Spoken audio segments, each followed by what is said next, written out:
Hebreus, capítulo 11, versos 23 a 29, diz assim a palavra do Senhor. Pela fé, Moisés, assim que nasceu, foi escondido por seus pais durante 3 meses, pois viram que o menino era belo e não temeram o decreto do rei. Pela fé, Moisés, já adulto, recusou ser chamado filho da filha do faraó, escolhendo, pelo contrário, ser maltratado com o povo de Deus, em vez de experimentar por algum tempo os prazeres do pecado. Ele considerou a afronta de Cristo como uma riqueza maior do que os tesouros do Egito, pois tinha em vista a recompensa. Pela fé, ele deixou o Egito, não temendo a ira do rei, e perseverou como quem vê aquele que é invisível. Pela fé, celebrou a Páscoa e a aspersão do sangue, para que o destruidor não tocasse nos primogênitos. Pela fé, os israelitas atravessaram o Mar Vermelho como se estivessem em terra seca. Ao tentar fazer o mesmo, os egípcios afogaram-se. Vamos orar?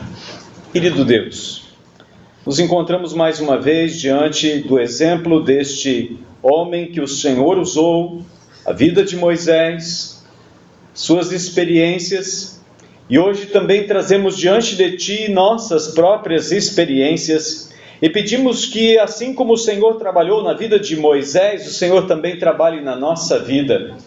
O apóstolo Paulo nos diz que aquele que começou a boa obra em nós vai completá-la até o dia de Cristo Jesus. Por isso que nos entendemos como um vaso na mão do oleiro. O Senhor é o oleiro. O Teu Santo Espírito está trabalhando em nós e vai completar essa obra para que em breve nós possamos nos encontrar contigo. Em nome de Jesus, pedimos que o Senhor haja em nosso meio, pelo poder do Espírito Santo, trabalhando em nossa mente, em nosso coração, levando cativo todo pensamento à obediência de Cristo Jesus. Em nome dele, Senhor, molda-nos, pois somos habitação do Senhor, para a glória do nome de Jesus. Amém. Amém. Podem sentar. Este é o 4º capítulo na vida de Moisés, e o texto que nos serve de base para refletirmos sobre a vida de Moisés é este texto de Hebreus 11, 23 a 29, e hoje de uma forma especial o versículo 26, que diz: Ele considerou a afronta de Cristo como uma riqueza maior do que os tesouros do Egito, pois tinha em vista a recompensa. Então, o tema que nos faz meditar hoje na palavra de Deus e na vida de Moisés é a palavra recompensa. Quando uma mulher está grávida, está para dar à luz uma criança, ela sente as contrações, são dores. As mães que estão aqui sabem do que eu estou falando. Eu não senti isso e não vou sentir. Dizem que quem tem cálculos renais se aproxima um pouco do que é contrações de parto. Mas depois que a criança nasce, a mãe se esquece das dores, porque ela sabe que trouxe à existência uma vida. E aquela vida e a alegria, a recompensa de ter aquela criança no colo, faz ela enfrentar tudo de novo, se necessário. E alguns anos depois elas repetem isso. Não é verdade? Algumas têm filhos únicos. Alguns hoje têm filhos pela cesariana. Mas mesmo assim, as contrações, o peso de carregar aquela criança é próprio da maternidade. Jesus diz isso. Essa ideia vem de Jesus. Jesus usa uma outra ideia a respeito do tempo presente e das dificuldades que nós passamos aqui. Ele diz que se o grão de trigo ficar sozinho e não morrer, ele não produz vida. Mas se ele cair na terra, abrir mão da sua existência, deixar de ser egoísta, ele produz muitos frutos. E assim, a semente vai perpetuando a sua espécie, trazendo vida, trazendo sustento, trazendo benefícios.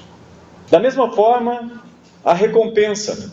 A recompensa de nós agora testemunharmos de Cristo para as pessoas. Porque, ao crermos em Cristo, não somos arrebatados imediatamente para a glória celestial.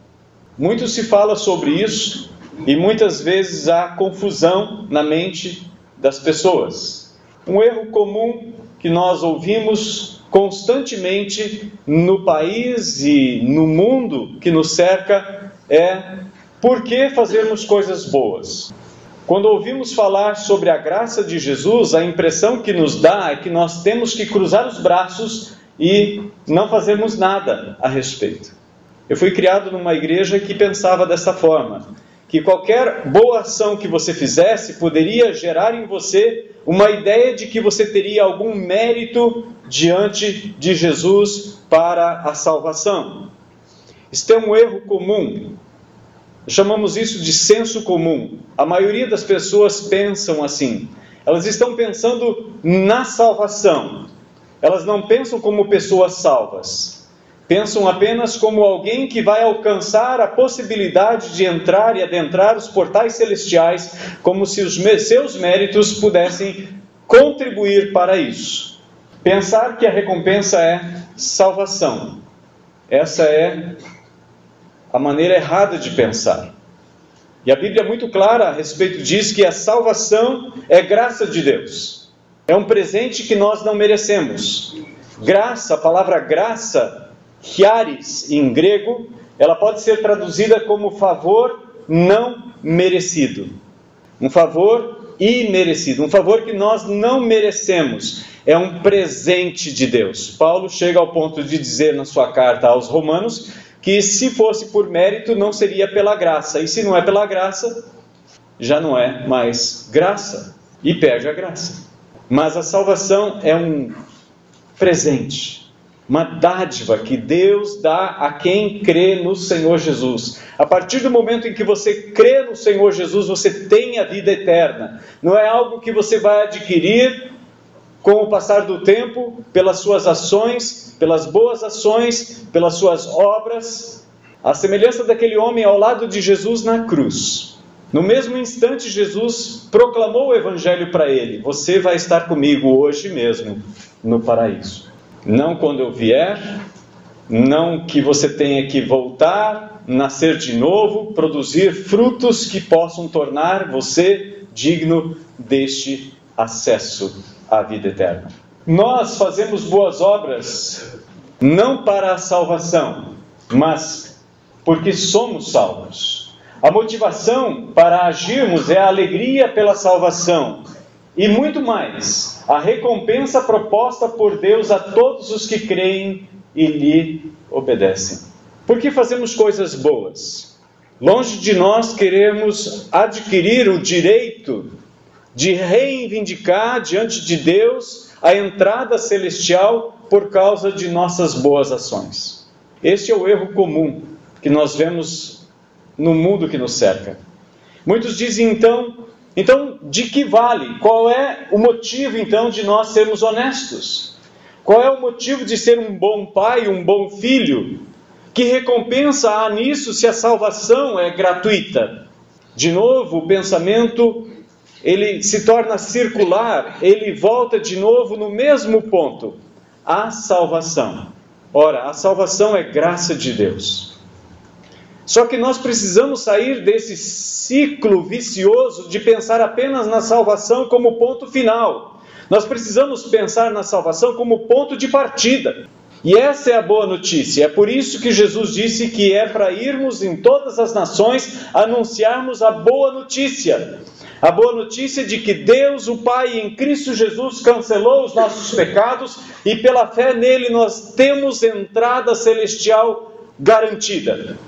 Um certo dia alguém me disse a respeito deste assunto: pastor, você tem certeza da sua salvação? Eu disse para ele: com toda a certeza do mundo. Ele disse: como é que você pode ter certeza? Eu disse: porque não depende de mim, depende do Filho de Deus. Ele venceu, ele ressuscitou, está sentado à direita do Pai e ele prometeu. É por isso que eu tenho certeza da salvação. Porque se ela dependesse de mim, eu morreria na dúvida se eu tivesse construído obra suficiente para alcançar o beneplácito, ou seja, a bondade de Deus, a bondade e a misericórdia de Deus para me deixar entrar na bem-aventurança celestial. Mas eu tenho certeza da salvação. Por quê? Ela foi construída, efetuada, consumada com Jesus naquela cruz. E é por isso que ele diz, está consumado. Essa boa notícia é para ser anunciada no mundo inteiro. Nós partimos da obra redentora de Cristo para frente. A cruz é o início da nossa jornada. Jesus diz, quem quiser ser meu discípulo, dia a dia negue-se a si mesmo, tome a sua cruz e me siga. A cruz é o início da jornada, não é o final. Jesus não livrou a mim e a você da cruz. Jesus nos livrou do que vem depois da cruz, para que a nossa vida agora na cruz, em Cristo, seja de acordo com a vontade do Pai. Filipenses 3, verso 12 nos diz, não que eu já a tenha alcançado, ou que seja perfeito, mas vou prosseguindo, procurando alcançar aquilo para que também fui alcançado por Cristo Jesus. No capítulo 1, versículo 6, Paulo diz que aquele que começou a boa obra em nós, vai concluir essa boa obra até a vinda de Cristo. No capítulo 2, versículo 12, ele diz que nós devemos desenvolver a nossa salvação. Não procurar alcançar a salvação, mas desenvolver a salvação. Nós já estamos andando, Jesus é o caminho. Jesus disse, eu sou o caminho, a verdade e a vida. No templo em Jerusalém haviam 3 portas. A primeira porta é chamada porta, o caminho, porque todos os caminhos conduziam para aquela porta, para a adoração, na presença de Deus, no Santo dos Santos. A segunda porta é a verdade, onde você entra no santo lugar. A terceira porta é o Santo dos Santos, ali é a vida. Deus é vida. Jesus veio para que nós tivéssemos vida, e vida plena. Por isso Paulo diz, olha, eu ainda não alcancei, mas estou lutando para alcançar aquilo pelo que fui alcançado. Deus não nos separou para que vivêssemos e continuássemos a viver uma vida da mesma forma como vivíamos antes de Cristo. Mas Deus nos salvou com um objetivo, para nos tornar a semelhança de seu Filho, Jesus Cristo. Por isso, Moisés, pela fé, contemplava a Cristo. Ele ainda não havia visto, mas ele contemplava aquele que viria. Deuteronômio capítulo 18, versículo 15, Moisés fala a respeito de si mesmo e do profeta que viria, que é Jesus. Ele diz, Deus vai suscitar do meio dos vossos irmãos um profeta semelhante a mim. Vocês devem dar ouvidos a ele. Quando Jesus veio, ele subiu o monte da transfiguração com Pedro, Tiago e João. Os 3 estavam ali, premidos de sono, ou com sono, e de repente eles viram Jesus transformado na presença deles. O rosto dele brilhava mais do que o sol. As roupas dele, Marcos diz que nem um lavandeiro, por mais bom que seja, conseguiria deixar tão branca e alva aquelas vestes como estavam as vestes de Jesus. E eles contemplaram juntos Moisés e Elias. E de repente eles desapareceram, uma nuvem de glória envolveu eles. Pedro disse, mestre, bom estarmos aqui. Vamos fazer 3 tendas, uma para ti, uma para Moisés e outra para Elias. A Bíblia diz que Pedro não sabia o que estava dizendo. Eles estavam em 6 ali. Por que fariam apenas 3 tendas?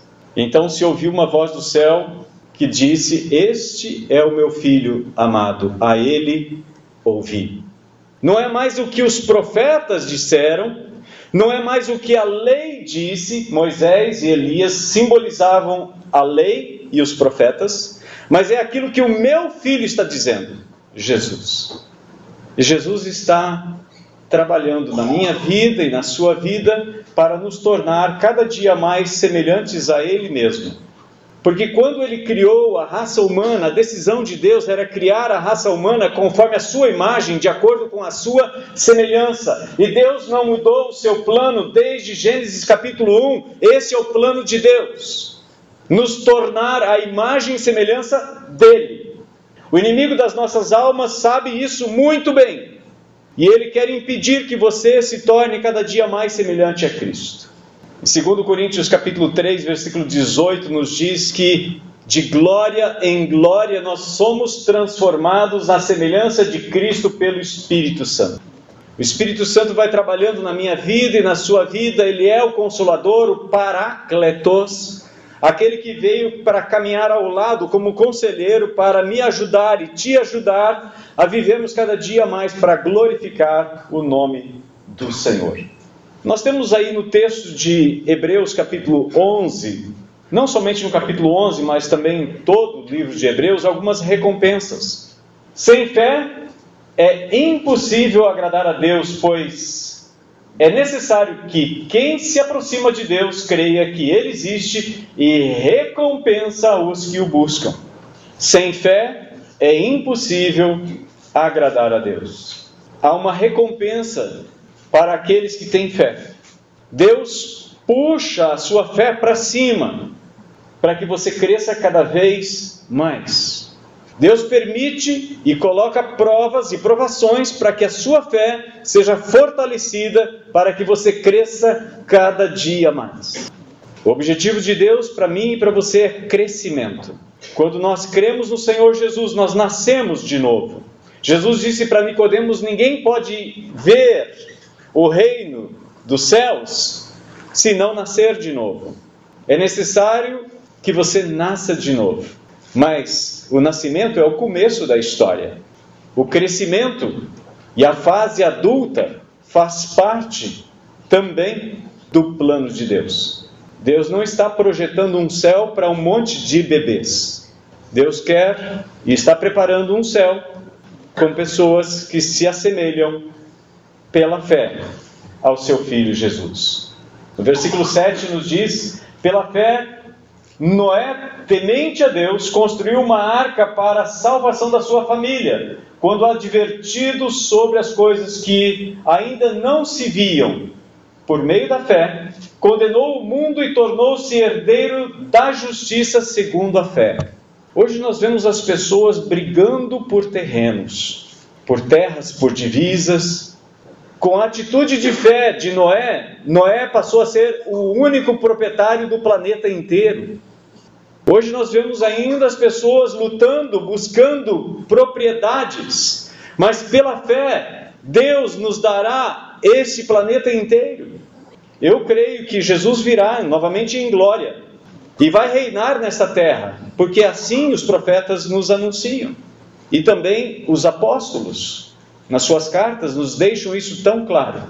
Então, qual é a recompensa que nós estamos buscando? A glória dos homens? A glória humana, ela passa, é tão efêmera, é tão banal, é tão passageira, que a Bíblia compara ela com a erva do campo e com a flor da erva.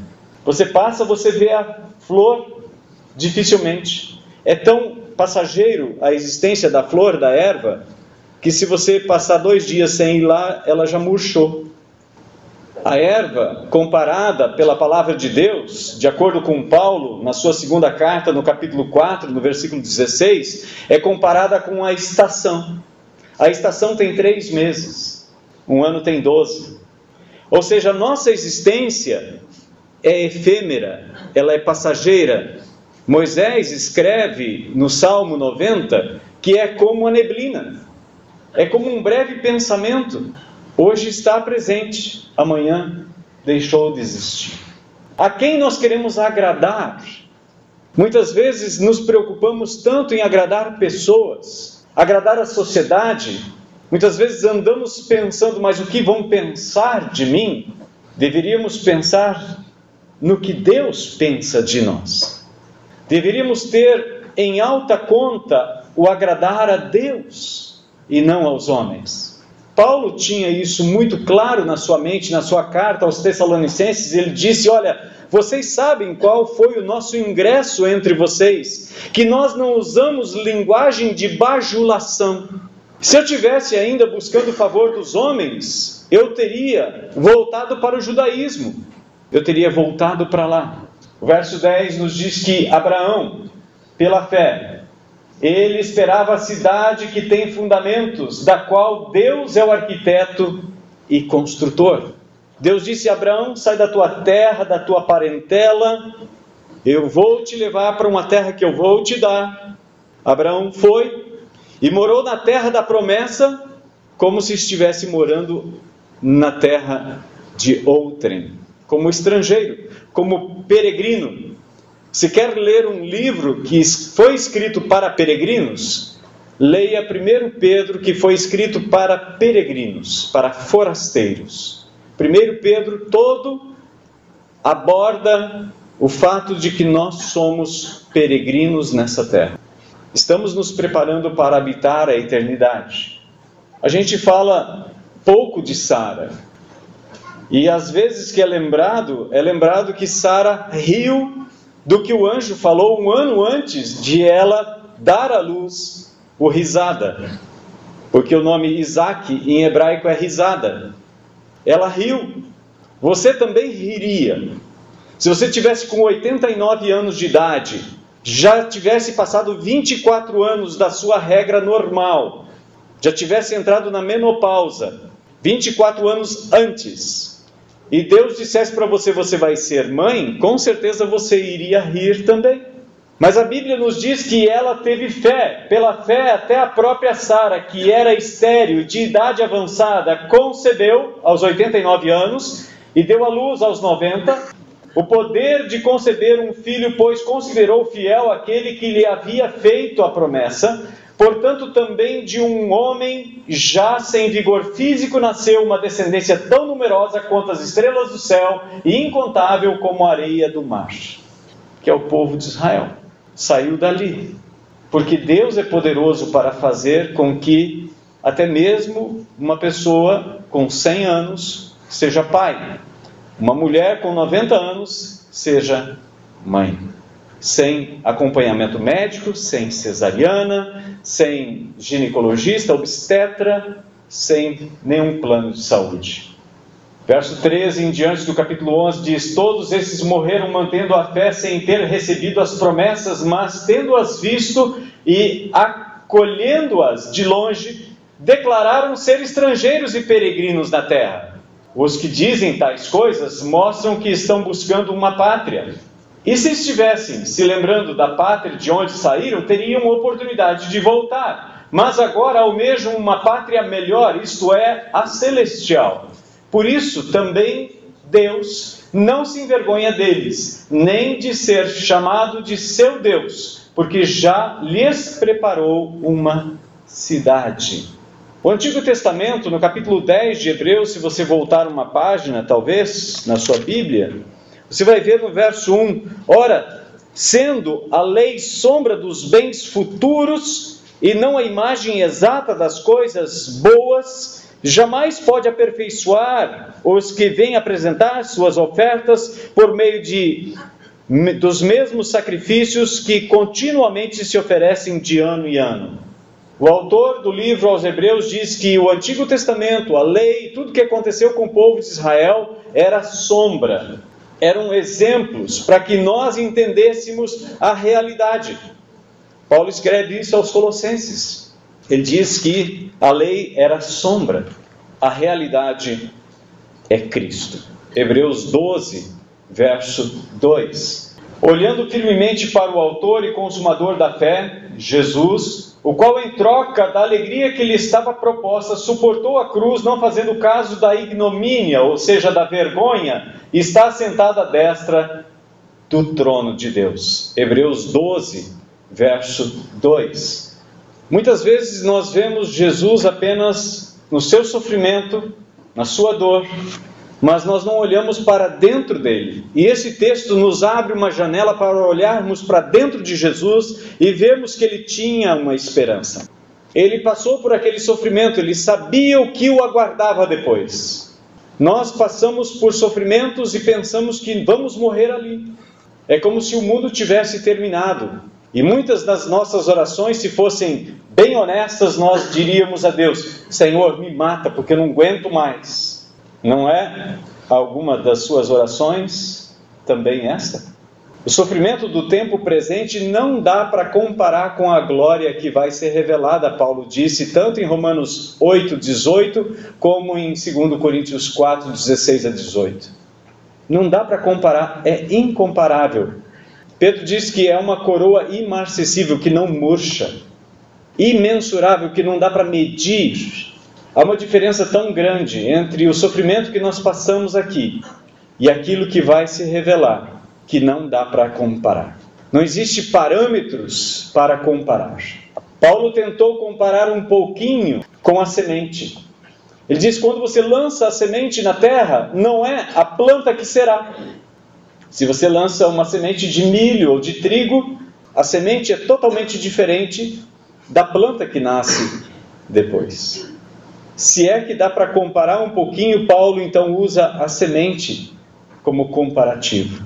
Não dá para comparar. É muito maior. A recompensa que nos aguarda é muito maior.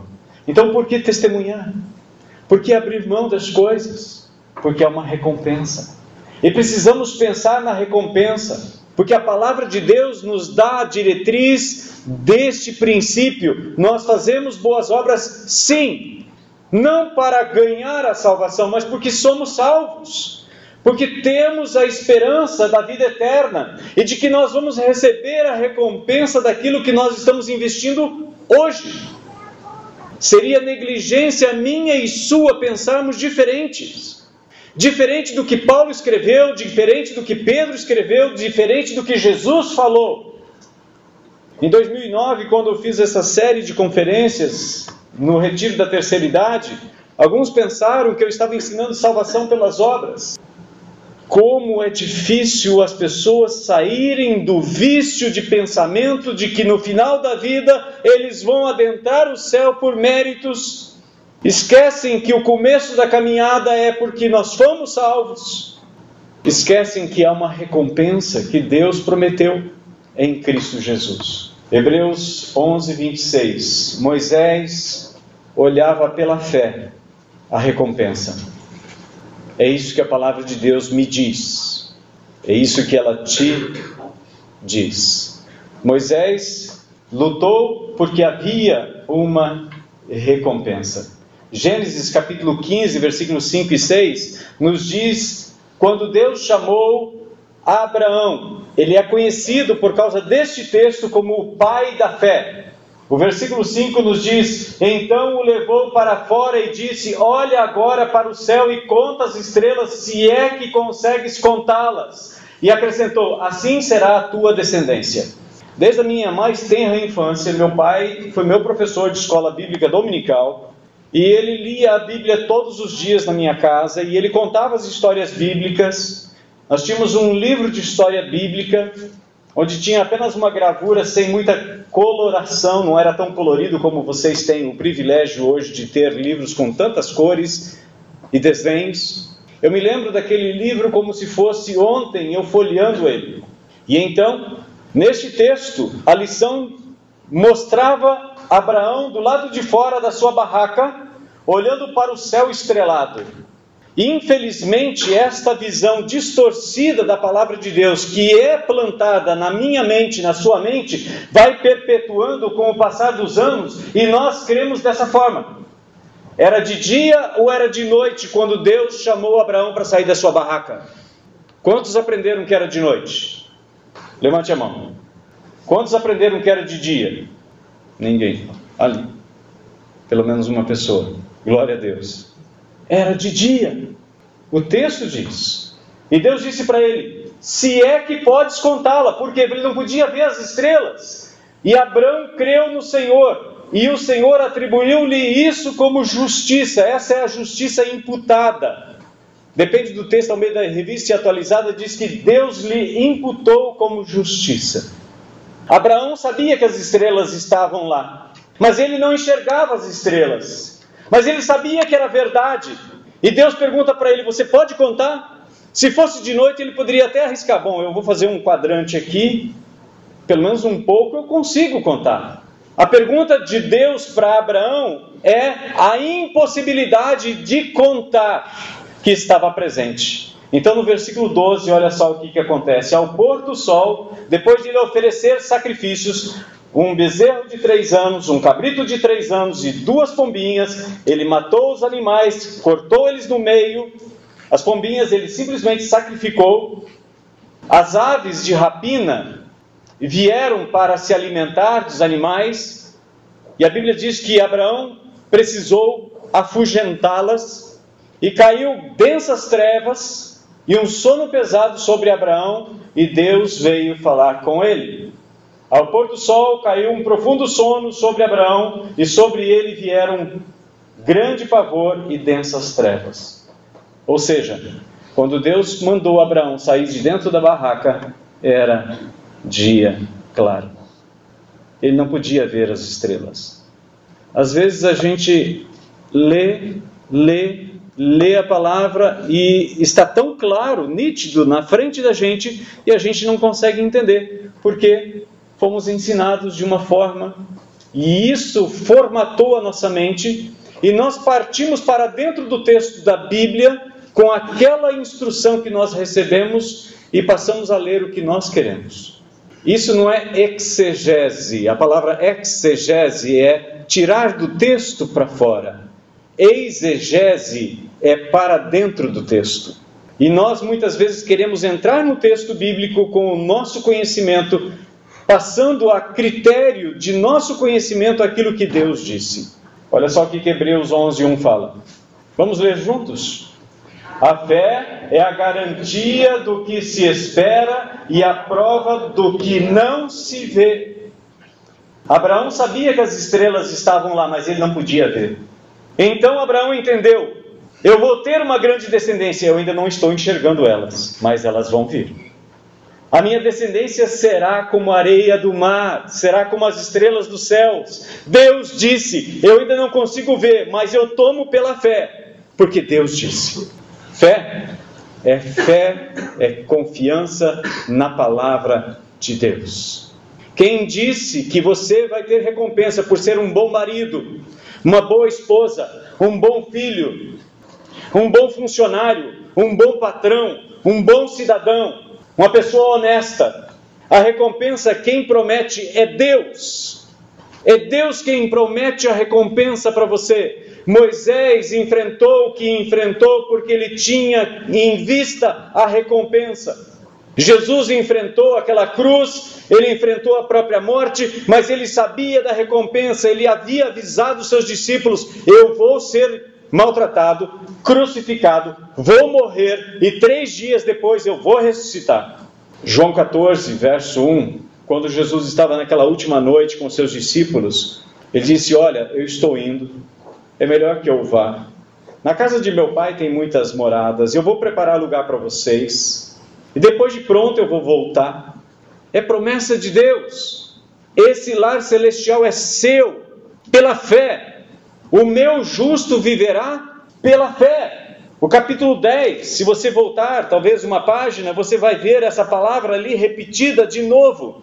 Verso 38. Mas o meu justo viverá pela fé. Se recuar, a minha alma não se agradará dele. Temos que avançar, pela fé nós temos que ir adiante. Não podemos ficar acomodados, de braços cruzados, sentados, dizendo: já fiz o que tinha que fazer. É claro, quando nós ensinamos apenas a justificação pela fé, a salvação, e que não é pelas obras, a grande maioria dos cristãos cruzam os braços. Em lugar de tomar uma injeção de ânimo, dizendo: poxa vida, tudo que eu estava preocupado já está garantido, então agora com alegria eu quero servir o Senhor. Declarar que Jesus é Senhor muda tudo na vida da gente. Eu havia recebido Jesus como meu Salvador em 88. Eu havia devorado a Bíblia de capa a capa, lendo ela, estudando ela. Entendi que a justificação é pela fé. Mas em 99, quase 11 anos depois, é que eu entendi que Jesus precisa e Ele quer ser meu Senhor. É duas coisas bem distintas. E a maioria dos cristãos tem Jesus apenas como seu Salvador, não como seu Senhor. Senhor significa proprietário, dono. No momento em que Ele é o meu Senhor, eu vou fazer o que Ele quer e não o que eu quero. Paulo diz, para que vocês não façam o que seja do vosso querer. A carne milita contra o espírito contra a carne, porque são opostos entre si. Gálatas capítulo 5, versículo 16 a 18. Para vocês não fazerem o que seja do vosso querer. Então ele passa do versículo 19 ao 21, fazendo uma lista do que é o fruto da carne. E depois no versículo 22 e 23 ele faz uma lista do que é fruto do Espírito. Então por esses frutos, nós vamos analisando se nós estamos na carne ou se estamos no Espírito. Se de fato Jesus é Senhor da nossa vida ou apenas nós nos simpatizamos com Ele. Muitos de nós vêm à igreja para buscar um certificado contra incêndio. Eu não quero ir para o inferno. Mas fazer a vontade de Deus é uma coisa bem diferente. Eu quero curtir o mundo um pouquinho, eu quero aproveitar minha idade, eu quero... Ontem falamos com os juniores sobre a parábola da boda. As bodas estavam prontas, os animais matados. Os convidados foram avisados de que tudo estava pronto. Um por um começou a se desculpar. Comprei 5 juntas de boi. É errado você ter um carro zero? É errado você comprar um apartamento? É errado você ter uma empresa? Não, é bênção de Deus. Muitos de nós oramos por isso. Quem aqui ora por emprego, por esposa, por marido? Um daqueles disse, acabei de me casar. Me desculpa, mas eu não vou. Muitos de nós valoriza mais a família do que a Deus. Mais o trabalho do que a Deus. Mais a diversão do que a Deus. Isso não é senhorio de Cristo. O senhorio de Cristo significa que Ele vem em primeiro lugar, e depois Ele, depois Ele, depois Ele de novo. Nada pode tomar o lugar de Cristo. Ele não aceita o segundo lugar, o terceiro lugar, o quarto lugar. Ele só aceita se for o primeiro. Sem fé é impossível. Não há possibilidades de agradar a Deus. Não há. Por isso o meu justo viverá pela fé. Paulo diz em Romanos capítulo 1 que é de fé em fé. O meu justo viverá pela fé. É de fé em fé. Passos de fé. Precisamos tomar passos de fé. Muitas pessoas dizem passos de fé é quando ele faz um empréstimo que ele não pode pagar e acredita então que Deus tem uma caixinha reservada para ele pagar a conta e o nome de Deus não ir para o Serasa. Não, isso não é fé. Isso é imprudência. Isso é falta de administração, má gestão dos seus bens, da sua finança. Romanos 8, 24 nos diz, porque na esperança nós somos salvos. Ora, a esperança que se vê não é esperança, pois o que alguém vê, como espera? Por isso que é pela fé. É pela fé. A recompensa também é pela fé. Por que você deposita dinheiro no banco, na poupança? Você vai lá e deposita R$2.000. No mês seguinte você vai lá e deposita mais R$2.000. Passam 6 meses, você economiza de novo e vai lá e coloca mais R$500. Quem te dá a certeza de que o banco vai pagar você? Isso é fé, isso é confiança. Quem me dá a certeza de que o bem que eu faço ao meu próximo aqui, eu vou receber recompensa? É Deus. Deus é a própria garantia da recompensa. E é por isso que Paulo viveu tranquilo, seguro, como ele mesmo nos ensina. Precisamos estar cientes de que temos um tesouro imperdível. Não é a afronta pela afronta, mas a afronta por causa de Cristo. Muitos passam por problemas. Muitos passam por dificuldades. Muitos acreditam que pelo fato de estar sendo perseguido na empresa, é porque ele é crente. Talvez não. Talvez é porque você tirou o trabalho do outro. Ou a sua posição dentro da empresa está sendo cobiçada por outra pessoa. É só isso. Ele só quer o teu lugar. Não é afronta pela afronta. Muita gente acredita que pelo fato de estar sendo perseguido, é o fato dele ser filho de Deus. Mas na empresa ele nunca falou que crê no Senhor Jesus, ele nunca declarou o amor dele por Jesus. É como o filho daquele pastor que foi para o quartel, e depois de ficar 1 ano longe da família, o pai disse: filho, deve ter sido muito difícil o seu tempo nas Forças Armadas, tantas pessoas incrédulas do seu lado. Ele disse: pai, ninguém ficou sabendo. Você é o crente 007 ou 00 nada. Não dá para ser um cristão agente secreto. Agora, se a afronta que você está enfrentando é por causa de Cristo, se a afronta que você está enfrentando é porque você tem fé, é porque você é temente a Deus, é porque você está fazendo a coisa certa, então tenha certeza, você não está sozinho. O versículo 13 de Hebreus nos diz que nós devemos também sofrer como Jesus sofreu. Mas no versículo 5 do capítulo 13, ele diz que Jesus prometeu para nós: nunca te deixarei, jamais te abandonarei. Seja a vossa vida, portanto, isenta de avareza. Contentai-vos com o que tendes, Paulo diz. Não é afronta pela afronta, mas é afronta por causa de Cristo. Saiamos, pois, até ele fora do acampamento, levando a afronta que ele sofreu. Precisamos estar cientes de que temos um tesouro imperdível. Em Cristo há uma riqueza maior do que qualquer riqueza que o mundo pode oferecer. Paulo nos diz isso em Colossenses, capítulo 2, versículos 2 e 3. Estando vós unidos em amor e enriquecidos pela plenitude, ou da plenitude do entendimento, para o pleno conhecimento do mistério de Deus, Cristo, em quem estão ocultos todos os tesouros da sabedoria e da ciência. Jesus é muito mais do que você simplesmente pode imaginar. Paulo diz em 2 Coríntios 5, verso 16, se antes nós conhecemos Jesus apenas como um ser humano, agora não o conhecemos mais desse jeito. Nós não olhamos mais para Jesus dessa forma. Os próprios irmãos de Jesus que não criam nele, João capítulo 7, versículo 5, nos diz que os próprios irmãos de Jesus não criam nele. Agora se tornaram servos de Jesus. Tiago diz: eu, Tiago, servo do Senhor Jesus. Judas, irmão de Jesus, escreve: eu, Judas, irmão de Tiago, servo do Senhor Jesus.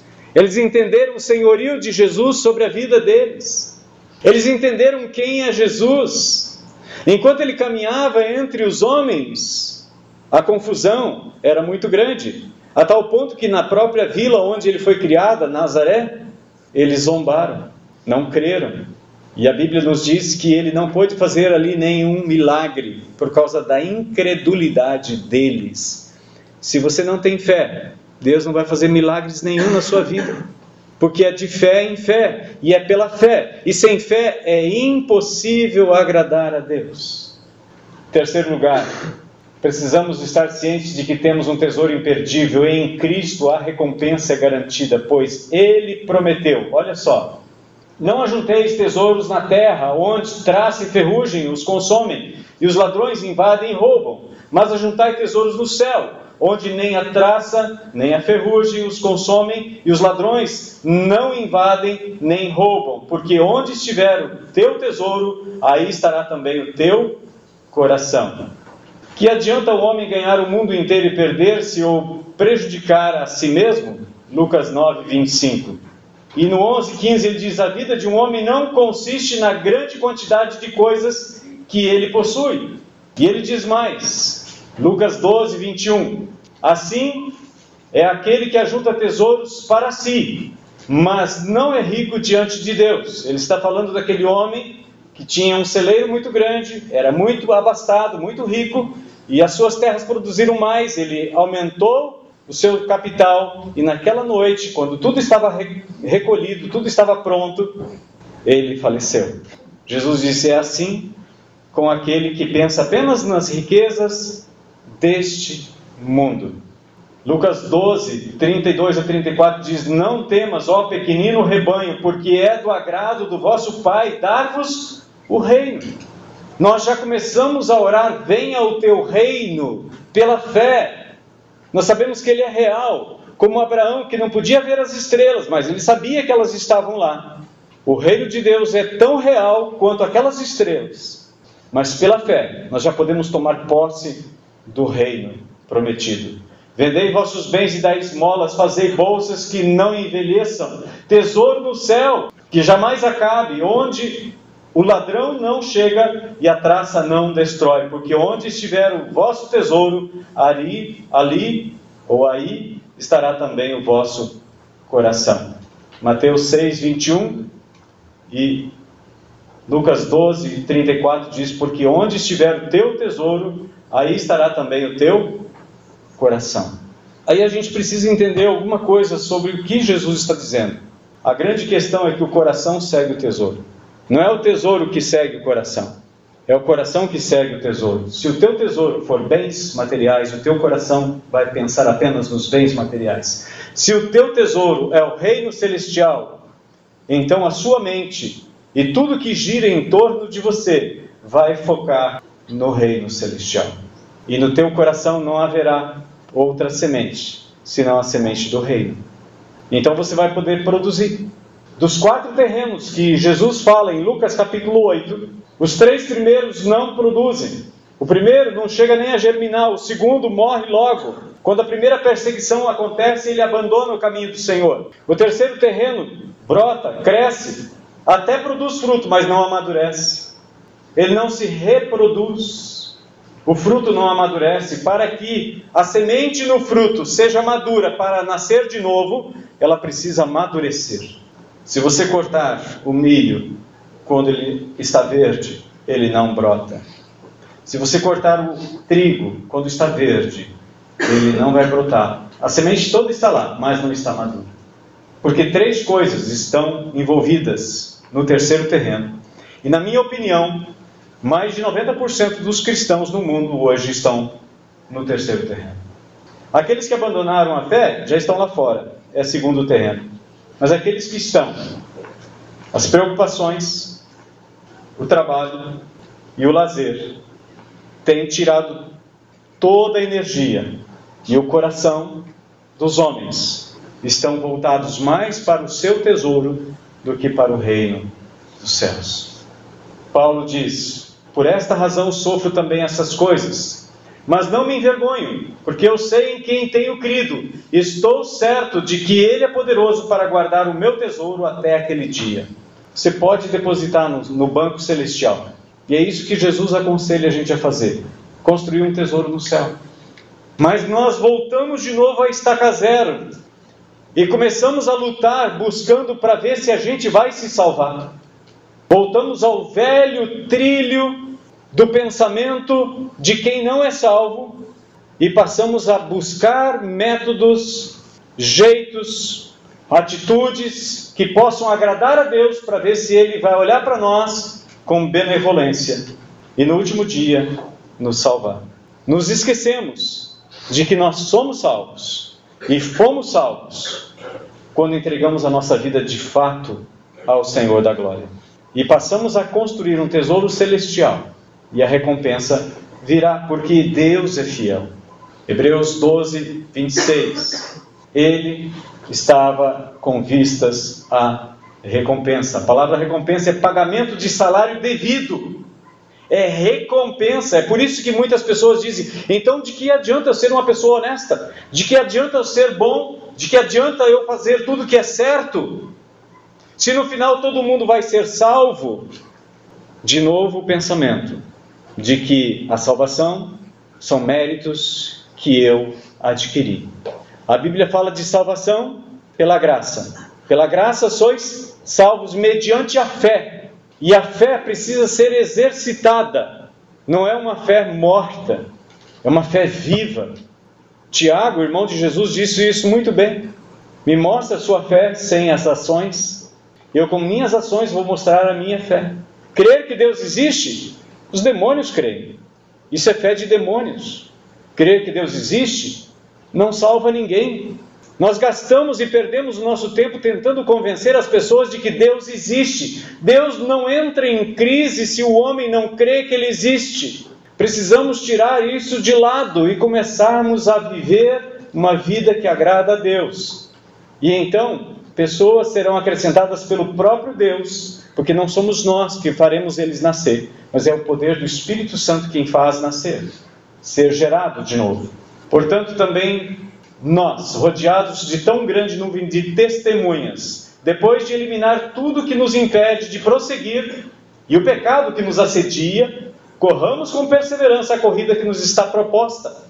Tem uma corrida proposta para nós. Nós não corremos para chegar na faixa de largada.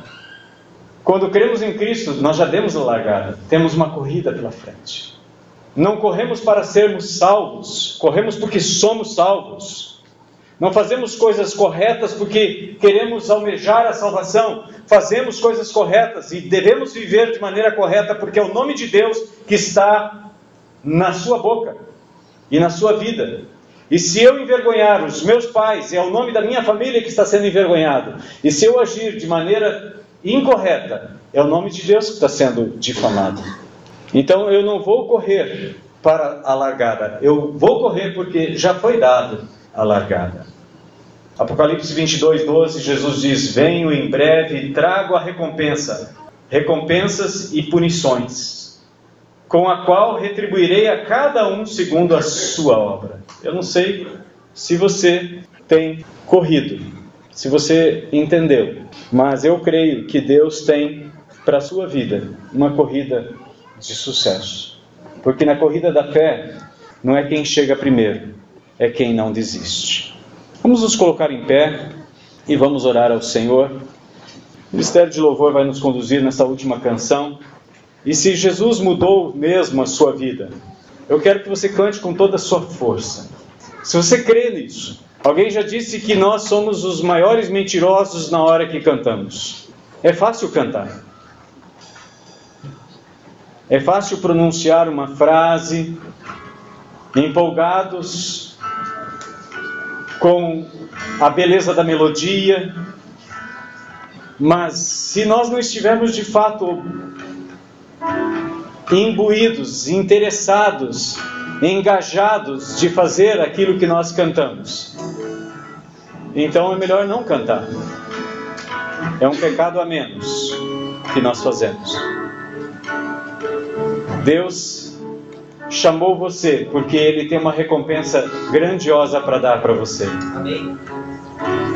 Quando Deus tirou o povo do Egito, Ele tinha a recompensa da terra prometida já pronta, estava lá, tudo preparado. A Bíblia diz que José, pela fé, deu ordem a respeito dos seus ossos: não me sepultem aqui, eu quero ser sepultado na terra prometida. Porque pela fé ele sabia que seria levado para lá, e o povo de Deus seria levado para tomar posse da terra prometida. Você está disposto a andar pela fé? Então viva de fé em fé. Amém? Vamos louvar o Senhor.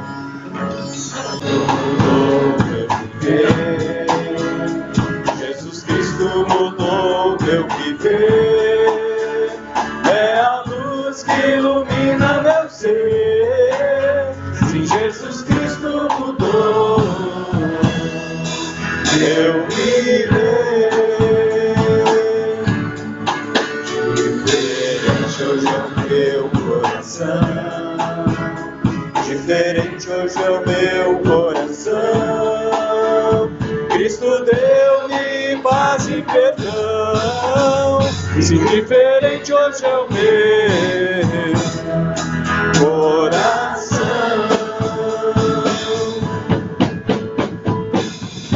O amor só conheci em canções que falavam de ilusões. Por agora é diferente, Cristo fala a toda a gente, pois Cristo deu-me seu amor. Se você tem um coração diferente, quero convidar você para colocar sua mão direita no seu coração.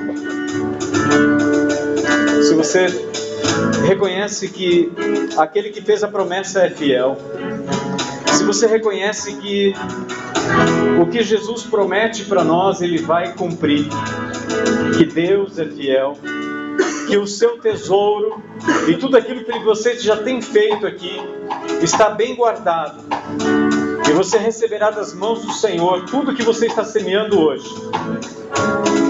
Ore com fé. Senhor, estamos diante de Ti, diante da palavra de promessas que o Senhor nos fez. Não apenas da boa notícia, da boa nova, do Evangelho da salvação, mas também de uma recompensa gloriosa, de um galardão glorioso que o Senhor tem para todos aqueles que em Ti confiam. Senhor querido, guarda nosso coração e nossa mente nas promessas do Senhor, sabendo que no Senhor nosso trabalho não é em vão,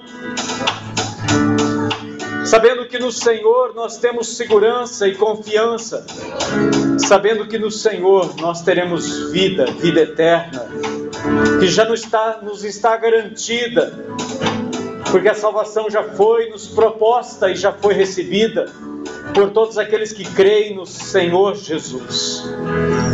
Senhor, nós queremos andar neste caminho. Muitas vezes ele é estreito, é verdade. Muitas vezes ele é apertado, essa porta é estreita, é verdade.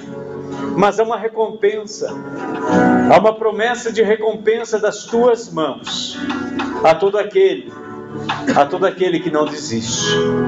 Queremos andar por fé e não por vistas, assim como Abraão, ao sair naquele dia e olhar para o céu, sabendo que as estrelas estavam lá, mas que seus olhos não podiam ver. Ele sabia que a sua descendência viria, ainda que os seus olhos não pudessem ver, porque seria recolhido ao túmulo antes de ver uma grande multidão sendo gerada a partir do seu filho Isaque. Assim também nós ainda não podemos contemplar esse novo céu, essa nova terra e esta recompensa maravilhosa que haveremos de herdar com Cristo Jesus, porque a Tua palavra nos diz que somos herdeiros de Deus e co-herdeiros de Cristo. Senhor, é nesta esperança que o Teu Santo Espírito nos fortalece, e o Teu Santo Espírito diz com o nosso espírito que somos filhos, e somos filhos, e se somos filhos, somos herdeiros, herdeiros segundo a Tua promessa. Queremos andar por fé, Pai, na certeza do cumprimento das Tuas promessas, no nome daquele nome que está acima de todo nome, o nome de Jesus, que venceu todas as coisas, está sentado à Tua direita, e que virá em breve para nos levar para junto de Ti, nesta morada celestial maravilhosa que o Senhor tem preparado para nós. Em nome de Jesus, amém. Amém. Aleluia. Não deixe esse lugar sem abraçar e abençoar a vida de pelo menos 3 pessoas. Desejar uma feliz e abençoada semana em nome de Jesus. E lembre-se, você está andando por fé, não pelo que você vê. Em nome de Jesus, Deus te abençoe em mais uma semana na presença do Senhor.